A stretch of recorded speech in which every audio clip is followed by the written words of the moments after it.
The Cincinnati Bengals were a popular topic of conversation as insiders wrapped up their week in Indianapolis with their various rumors and what they're hearing. Let's talk about what we're buying and what we've heard and reset what our expectations are for the Cincinnati Bengals after the combine.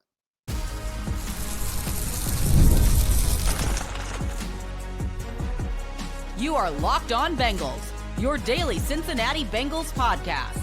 Part of the Locked On Podcast Network, your team every day.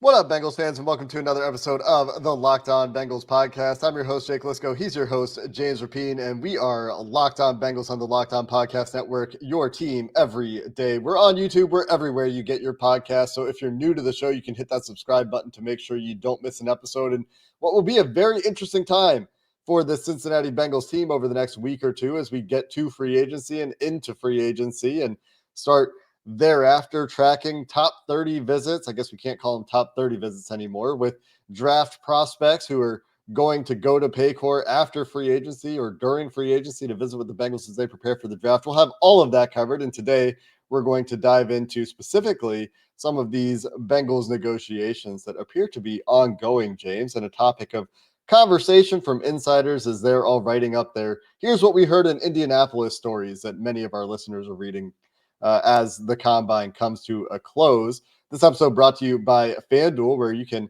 get $150 in bonus bets if your first $5 bet wins at FanDuel.com if you're a new customer. And James, let's dive into these various rumors. I think a lot of people really reacting to the most recent report as of the time of recording that has drawn a big reaction, the Diana Rossini report, where she summarized where things are for many of the Bengals' ongoing contract negotiations. Yeah, I think that's first and foremost where you start. And whether it's Tee Higgins or Jamar Chase, I think on Saturday when she released this report, it made Bengals fans nervous, made their eyebrows go up a little bit, good, bad, indifferent. Look, the Bengals are the most interesting team in the NFL. It's where they're at right now because they have the top free agent. They have arguably the best quarterback who wants them to pay the top free agent, who wants them to play the league leader, pay the league leader in sacks, and the best receiver in football also needs to get paid, by the way. Like that's a hell of a quartet of things that they're trying to figure out. And so when Rossini drops the Bengals plan, pay everyone, and then she goes into detail. And let's start with T, because I do think, I don't know about you, T's the first domino that has to fall because of the tag deadline on Tuesday. And they're going to use the tag on T, book it, if they don't get a long-term deal done. But she said, quote, "With the possibility of the franchise tag being placed on T, I was told the Bengals decision makers are stressing the need to get a long-term deal done with the 26-year-old. The organization has not informed Higgins' side about whether he will be tagged before Tuesday's deadline." All right, I'll inform Higgins' side, even though I think they do know. Not that I'm arguing with her report. I just think everyone should know by now. The Bengals are going to tag T by that 4 p.m. deadline on Tuesday if they don't get a long-term deal done. He will not become a free agent. But the fact that there is at least some urgency in this report, I would say, to get something done before that tag deadline, I think that would be the best case scenario for all involved, just to get it done, not have to go the tag route, not have to extend the negotiations. Plus, getting it done before free agency, I think, is a huge, huge domino. That would be nice. Whether or not it gets done by Tuesday, that really isn't a huge deal for me. Might annoy T if he gets tagged, but if you get it done before free agency, it's certainly beneficial. We've talked about all of the reasons that it would make sense from T's side, from the agent side, to force the tag to happen and then agree to an extension perhaps afterwards. Getting to the point where there's a franchise tag means you can technically talk with other teams if the teams want to put offers in writing and try to put the Bengals in a situation where they match or get 2 first-round picks. Technically, that becomes possible if you're franchise tag. But from the agent's perspective, and we've talked about this, David Mulligetta is going to be out there after T signs whatever deal he signs, unless he goes and makes $35 million on the franchise tag and a tag and trade or something like that, saying, I would have done better for T. And Rocky Arsenault, who is representing these guys, wants to at least make it look like he put up a fight, right? He wants to get future clients. That's part of his angle. So I do think there's incentive for the agent. I think there's incentive for T to wait as long as possible until you know exactly what your options are and then assess. I think that he is still motivated to remain in Cincinnati. The agent change certainly tells you that. I don't know if I even buy that the Bengals haven't told his representation whether or not they plan to use a tag. Maybe they haven't been explicit about it, but I think everyone with common sense expects it at this point. I also agree, James. I don't know if this gets done by that franchise tag deadline, which is now imminent, but I do still think that there is some fire under their butts to get this done before free agency opens, because they, as well as us, are aware that that franchise tag number is immovable in terms of the cap hit. That puts $20 million of a cap hit on your books and doesn't give you that free wiggle room to negotiate around or move that money around as you would with the normal contract extension or contract agreement, and have that flexibility in this year's free agency period. So I would still be surprised if it's done before the tag deadline. I'm not ruling it out. I think it's possible, but then it's, can they get it done before free agency? And that's really the important deadline here for the Bengals in terms of all that cap flexibility. I think they'll still be able to operate in free agency if they do still have the tag on the books. It just makes it a little bit harder, a little bit more uncomfortable, and there's more projection involved with figuring out where that deal may eventually fall if they eventually do get it done. And let's be honest here, from a Tee Higgins standpoint, and you hit on this, you absolutely want to make them tag you. It's hard to, whether it's your agent or not, like, you're this close to free agency. If you can get there, then you're going to be one of the highest paid receivers in the league, and you still very well could be, but make them tag you, make them go through that formality if it is that. Once that happens, there is no reason why the Bengals and T shouldn't have all of the motivation to get something done. Until then, you could argue, if you're T, you're the number one free agent, make them do it, or try to get the free agency. But once that happens, why wait if you're T? Why wait if you're the Bengals? You want him, he wants you, all of the above, get it done. And so it should, let's say they tag T Tuesday because it doesn't get done. And who knows, maybe it does before then. But just get it done this week. Well, let's do the Bengals sign Tee Higgins to a 3 or 4 year contract extension this week. Get that done and move forward. And that's where I think a lot of fans are. They understand that the Bengals want to keep these guys. But until you see it, it's much different in their skepticism, especially because of Jesse Bates, because of the sour taste of very clearly creating a hole by letting DJ Reader leave, even though he had the injury issues and there's age and all those things. Guess what? Tee Higgins is someone that you clearly want, and he wants to be here. Will they get it done? This week would make a ton of sense. And I really think that there is Duke Tobin. We're going to talk about Jamar in a second. Duke Tobin talked about a blueprint for Jamar. I think there's a pretty good blueprint for T. There are teams that paid the Jalen Waddles and the Devontae Smiths of the world. Mm-hmm. Guess what? Give him a bit more. Get to that $27-28 million range, and then he's going to feel really good. If you have to get to 30, it doesn't really matter as long as he was willing to structure it a certain way. You've done this. It's not going to hurt them much if they go from 28 to 30 on an average annual value basis, and it makes T feel good because it's a 3 instead of a 2.8. So they can certainly make it happen. We'll see if they do. But yeah, this is you want to see some urgency when the tag gets done from both sides to get something done. Yeah, I think there is some incentive to get it done sooner than later, unless the options presented to T after the franchise tag, when it is legal for him to talk to other teams, are very compelling. I still think that that's trending toward resolution. I think that it will still take a little bit of time, but negotiations, as I understand it, are ongoing. I think they've been trying to get something done. They've been talking. The parallel paths Duke Tobin talked about for Jamar Chase and for Tee Higgins are, I believe, certainly in progress. And you mentioned Jamar Chase, James. We can discuss this next, because Diana Rossini's report there is that the Bengals and Jamar Chase are not close, which I don't think matters at all. And we can talk about why that might be coming up next. When the game tips off, you got to get to FanDuel because NBA action is just getting started, and there's no better place to get in on all the fun than with FanDuel, America's #1 sports book. With FanDuel, you can place live bets throughout the game. So even if you miss the opening tip-off or you want to bet on a fourth quarter comeback, you can stay in on the action. And that's the beauty of betting on NBA is you can live bet it, and if a team that was favored going in is down by 20, let's say the Celtics are up on the Cavaliers 25-3, might be a live bet the Cavaliers. And well, we saw what happened in Boston the other night.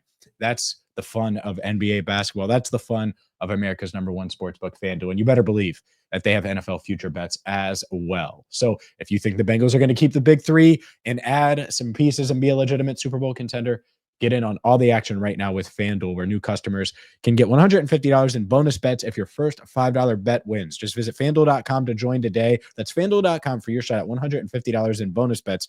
Make every moment more with FanDuel, the official sports betting partner of the NBA. The Bengals and Jamar Chase, James, far apart, according to Diana Rossini's reporting. I think this is an embellishment. I don't think it matters. What do you think? I think that if I'm Jamar, I would ask for $45 million per year initially. 45. And if I'm the Bengals, I would offer him $35.5 million per year, slightly more than Justin Jefferson. Right. And so it could really easily be something like that where it's going to be between 38 and 40. And I think that's your point. And that's my point. And pretty sure that's why Duke Tobin mentioned the blueprint. It's pretty clear where they're going to end up. And to me, that's why you want to get T done, because then you can focus on Jamar. I think in a perfect world, Jake, and the world isn't perfect. Spoiler, shocker, hot take, whatever you want to say. You have both star receivers done before free agency. I don't know how realistic that is. I think T is the one at this point that feels the most likely to get done first. But Jamar's right there behind him, and there's a blueprint. There is, like, whether it's 38 or 40, that's the range. The guaranteed money, you have it, you understand it. And we've seen whether it's Justin Jefferson, CeeDee Lamb, these top receivers after their fourth season, they're going into that fifth-year option season, sign a 4-year contract extension. So the blueprint is there. And I don't think these things aren't as complicated as they may sound. It shouldn't take that long to get something done if both sides are motivated to do so. Yeah, I think this idea that they're far apart is probably an allusion to the number that we've seen reported over and over in the last month or so, the $40 million number, right? We've seen numerous outlets talk about Jamar Chase, $40 million. Sure. And where do you think that's coming from? I think that there is a push that is certainly not coming from the team that Jamar Chase would like to be or would like to see that he's the first non-quarterback in the NFL to eclipse or touch $40 million. And there will be some other deals this year that could go crazy. Micah Parsons, Myles Garrett, edge rushers, non-receivers. And Duke Tobin has said that they're ready to make Jamar Chase the highest paid non-quarterback in the NFL. So in terms of incentive to get things done sooner than later, if you're really worried about those edge markets, the edge market really going crazy, well, that's also an argument for Trey Hendrickson, which we'll talk about here in a few minutes. But it also applies to Jamar Chase, with Duke Tobin committing to making Jamar Chase the highest paid non-quarterback in the NFL. So I think that when you're talking far apart, that might mean something as crazy as 35 and 45. It's probably more like,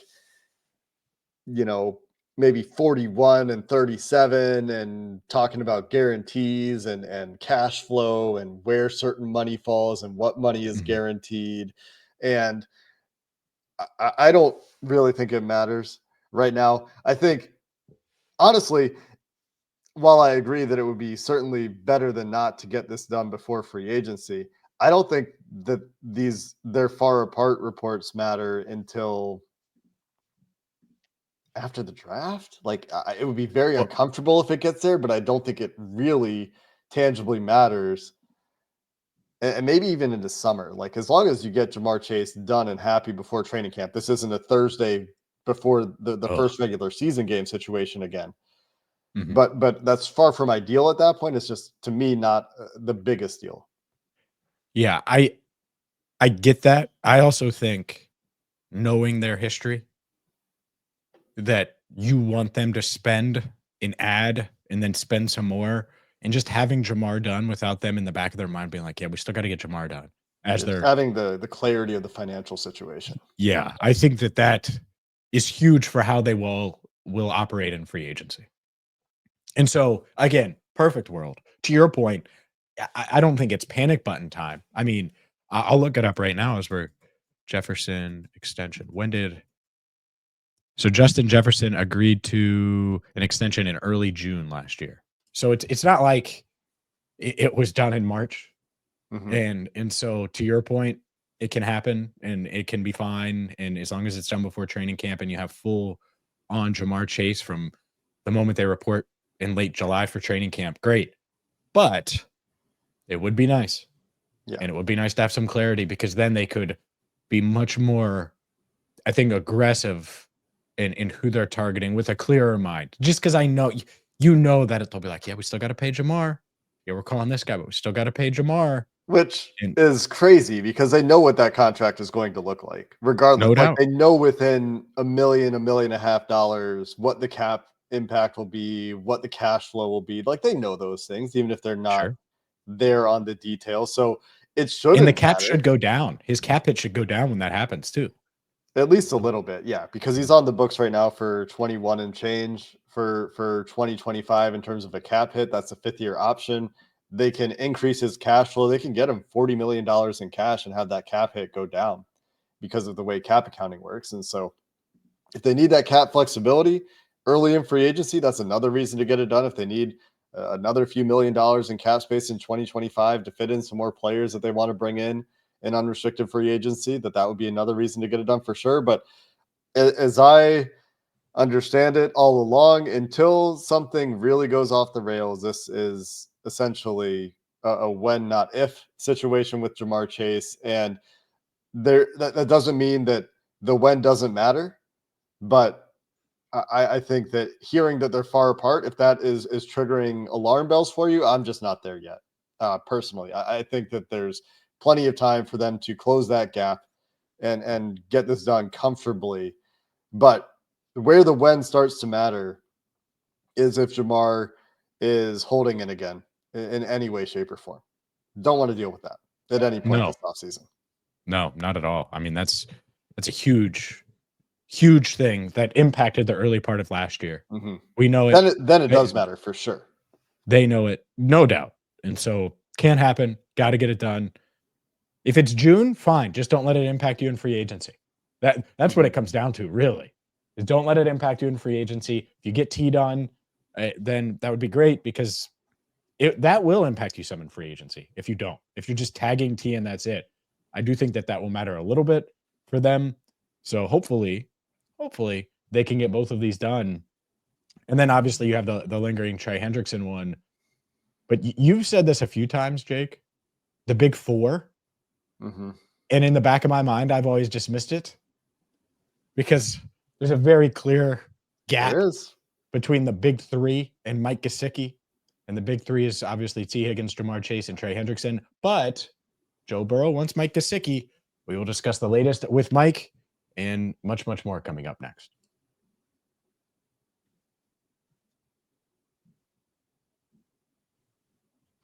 We going Mike Gesicki next? We going Trey Hendrickson next here, Trey? James? Called you Trey. Trey.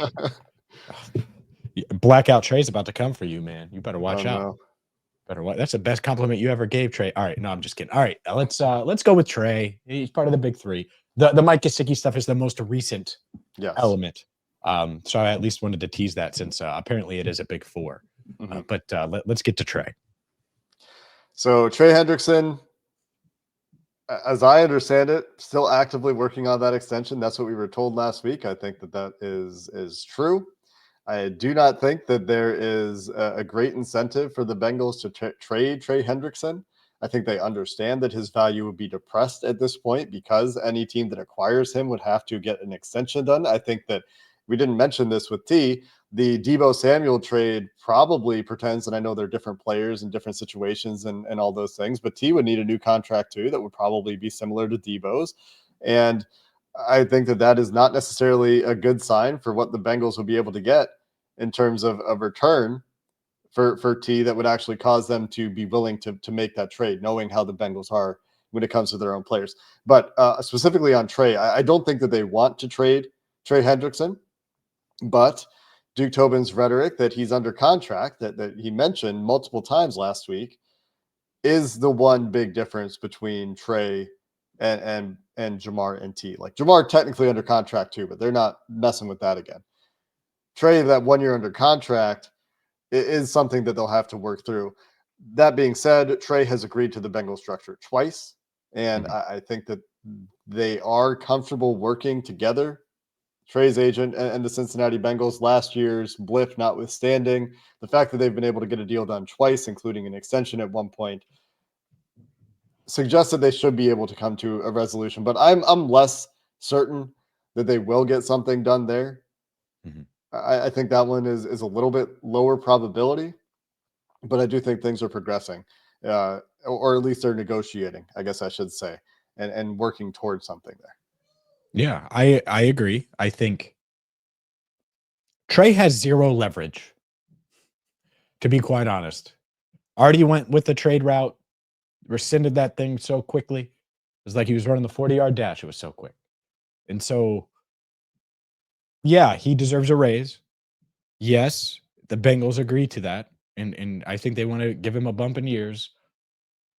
I would be surprised if they go past 28-ish million in base. Maybe you get him some incentives if he's really worried about that 3 mark.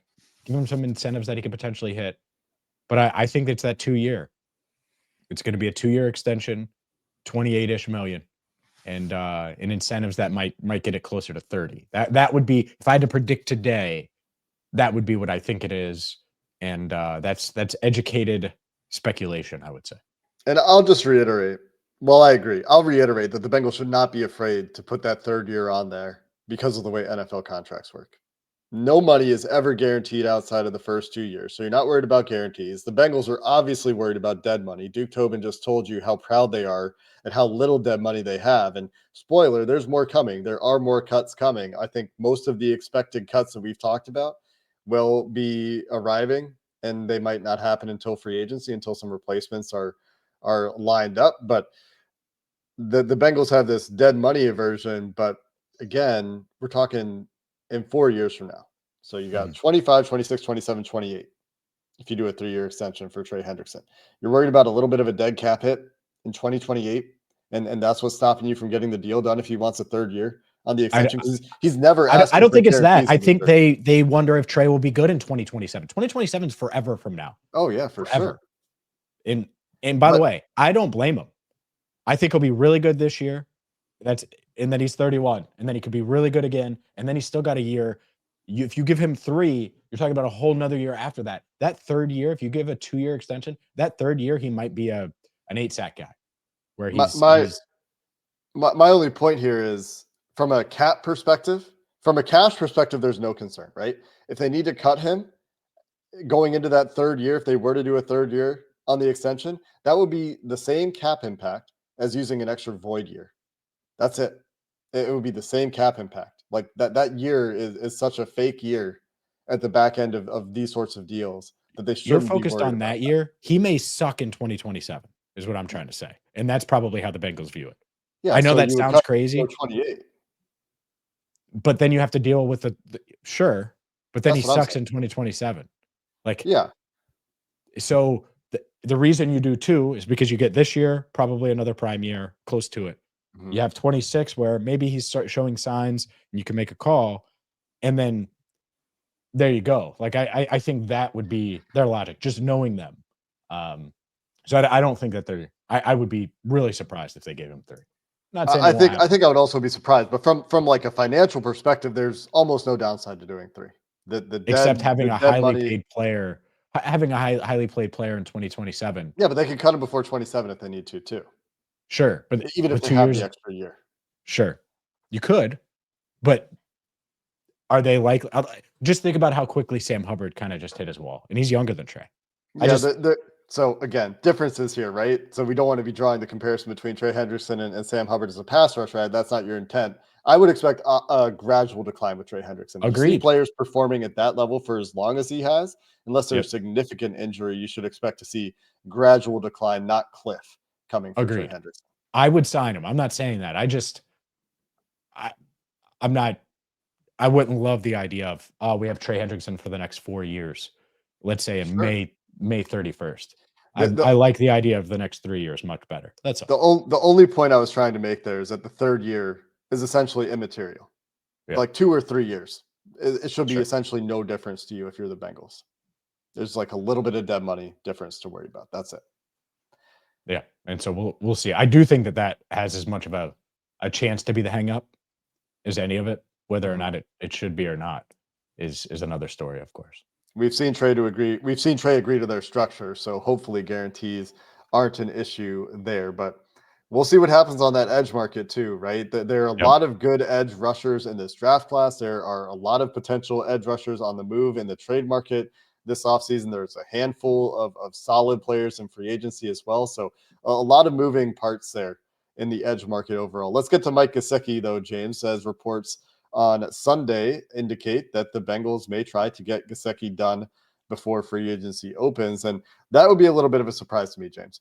The way that I could see this working out is that the Bengals have realized that they would like to continue to run the Gesicki plus true 12 personnel tight end packages and are like, I don't see how we're going to get there on personnel unless we bring Gesicki back. And they've had some realization that is, we actually do need to pay Mike Gesicki because otherwise we cannot do the 2 tight end package reliably. Because if they don't, you're talking about needing 2 tight ends again. And there's like 4 tight ends on the open market this year. It's slim pickings. So that's the only way I see that happening. My understanding of what was going on with Gesicki was it could be very much like Hayden Hurst or CJ Uzomah, where they get to free agency, the Bengals see what the offer is, and they're not willing to go that high. But interesting to see these reports suggesting that perhaps he's become more of a priority. What are your thoughts around that? Yeah, I think I lean that way, that they're not going to. And I have the whole time. It's not a big 4. I like Mike a lot. It's not a big 4. And he was really important. I also think Duke Tobin mentioned a few times, as much as he likes Mike, like, yeah, we've had some success plugging in these different guys that at tight end. And so this is a quote, though, that I'll read, because this idea, we talked about Tee Higgins and why he wouldn't sign before getting tagged when he knows he's not going to get to free agency. Does this sound like a guy in Mike Gesicki? We talked to him a few days after the end of the regular season, and he said, I came off of a career year, got franchise tagged. He's talking about his last year in Miami. So wasn't able to hit the market then. And then went to New England, wasn't utilized nearly as much as I anticipated. So then my market was super low. And he signed a 1-year deal up to $3.75 million with the Bengals last offseason. He went on to say, not that the only thing on my mind is making up money, but like it's definitely a motivation, or it's definitely a thought process in my mind. But you have to take a lot of things into account. Praise Burrow during that as well. Loves being in Cincinnati. He's also thinking about his bank account, as he should. And so it's really hard for me to think of a scenario where he's like, you know what? In this weak tight end free agent class, I don't even want to get there. Maybe they go 3 for 24 or something like that, right? To keep Mike Gesicki around.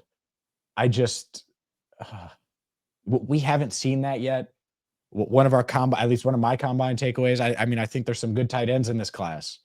Shocker.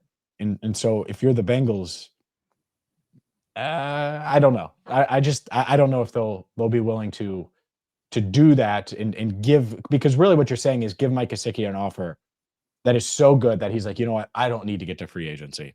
I'm great. And that's tough to do because he's like a week away from getting there. Yeah. I wonder, well, and that's where a lot of deals do get done, to be fair, is in the week before free agency. Typically, I think we don't see February deals. Maybe late February, you see some, and we did see some late February last week. But this is where you typically see guys re-signing if the Bengals are going to bring them back, I think you could see some lower end deals for the Bengals this week. You could see some linebackers back, some fringe end of the roster linebackers back potentially. You could see them go after some of those lower dollar guys in the next week. If Gesicki is among them, I guess I shouldn't say I would be surprised at this point because of the reports that we saw, and primarily Jeremy Fowler, like I think you mentioned, or I mentioned, somebody mentioned the source of that information. I shouldn't be surprised because he's reported it, but I feel like I would still be a little bit surprised if that gets done in the Yeah, next I week. would too. I would too. Even if it's a priority, if you're Mike, why wouldn't you get to free agency? Just to see. You might get 3 for 30. That might happen. You don't know. Yeah. The other thing is, I can guarantee you that tampering's going crazy right now, and he has an idea of what his value is. His That's a agent good point. 100% has an idea of what his value would be to various teams that he's talked to in Indianapolis over the last week. Yeah, that's a good point. And we have seen some deals get done. There's also Daniel Jeremiah said with this free agent class that these teams are going to try to get deals. I get that. And by the way, if you like Cincinnati and they're offering you a really good number, why wouldn't you stay at the same time? Like, does that 1 million, like, you know what it was like in New England? Does that $1 million difference make sense? Like, CJ Uzama made the wrong choice, obviously, to go to New York. Like, it was an awful decision. And they signed Tyler Conklin as well. And apparently that Conklin deal was pretty much done when Uzama made the decision to go to New York. Like, just ridiculous. He ended up getting a ring as a member of the Eagles, but those Jets days were rough, right? If you're Gesicki, it's probably nice catching passes from Joe Burrow and having 60-plus catches, a bunch of targets, and 600-plus yards every season. If it's close, I could see that being a tiebreaker for sure. If the money Yeah. is within a certain reasonable, range What's of reasonable? what You think like $1 million is reasonable? Like I if it's was 8 thinking, versus 9? 500,000, but maybe it goes up to $1 million. Maybe it has to do with state income tax, depending Yeah. on where the team is located. I think that can make a difference as well. Maybe it has to do with cash flow. Maybe it has to do with guarantees, depending on what's offered. It's going to depend on demand quite a bit as well. But like you said, in a year where the free agent class is not necessarily chock full of talent, and some of the higher end players that were potentially going to be available are reportedly getting close to deals with their previous team or have been franchise tagged or going to be franchise tagged, it would make sense for teams to try to get their guys back. And like I said, if there's this world where the Bengals have realized they need a guy like Mike Gesicki and they can't figure out how they're going to get a guy like Mike Gesicki and a guy like Eric All in the same offseason, given what we just talked about with this tight end class, that could light a fire under their butts. And we'll see. We'll see what happens there. I think the other thing the Bengals can do is they can point to what happened with those Bengals tight ends, like you said, that left the Bengals for other teams that paid them more, but were not in Yep. good situations. And you don't come close to seeing the entirety of those deals, right? But understand where Mike's coming from too. Obviously, trying to get paid for the first significant time outside of that franchise tag and potentially the last great opportunity for a payday in his NFL career. So totally understand that incentive for him as well. Yeah, it's one of the many dominoes that are going to fall one way or the other, and that's why you come to Locked On Bengals. It's busy time now, Jake. It's March. March Madness is here, and I'm not talking college hoops, baby. Yeah, we get like one more week of temporary sort of relative calm before what will be an absolute storm in free agency, but the calm is very relative. I mean, we're not feeling not going to necessarily be that kind of calm week. We've got some cuts to talk about as well, James, what we can expect from the Bengals in terms of cuts, and we'll have to get to what we hope and think the Bengals will do in free agency as well over the next week here before that negotiating window opens. We're just about a week away. Ooh. We got a franchise tag deadline. So some expectations. And we've also got a combine that's totally done. I have thoughts on some of the players and some of the workouts at the combine as well. We'll see if we have time for that this week too. That's going to do it though for this episode of the Locked On Bengals podcast. Until next time, thanks for listening. Hoo day, and have a good one.